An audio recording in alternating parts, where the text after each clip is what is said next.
The Founding Fathers did not want a state-sponsored religion. The First Amendment prohibits Congress from making any law respecting an establishment of religion or prohibiting the free exercise thereof. Thomas Jefferson first wrote of a wall of separation between church and state in a letter to the Danbury Baptist Association. John F. Kennedy! Until John F. Kennedy, all presidents were Protestants. Before he was elected, JFK, a Catholic, had to convince skeptical voters that he would not be beholden to the Vatican. Reverend Rock.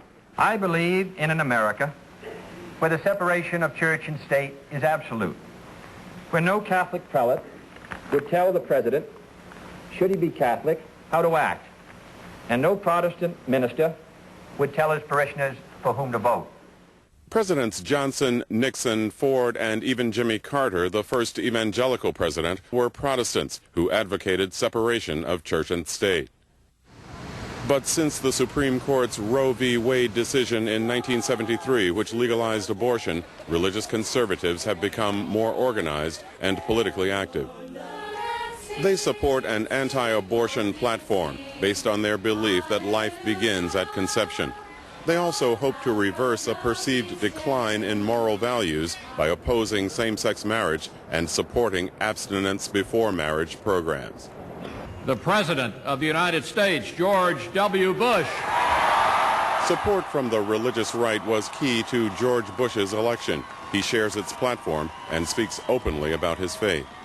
I never want to impose my religion on anybody else. But when I make decisions, I stand on principle. And the principles are derived from who I am. But many of President Bush's critics say he has crossed the line, pushing an agenda that gives religion too much influence over public policy. So help me God. As evidence, they cite his nomination of conservative Supreme Court Justices John Roberts and Samuel Alito, whom religious conservatives hope will help overturn Roe v. Wade. The president's support of an amendment to ban gay marriage. His faith-based initiative, which increased the amount of government money available for religious aid groups, and the president's limitations on federal funding for stem cell research. The feud over religion's reach boiled over in the case of Terri Schiavo, a severely brain-damaged woman who had been in a coma for 15 years. Congress and the president stepped in to try to prevent her husband from removing her from life support. Terri Schiavo is alive.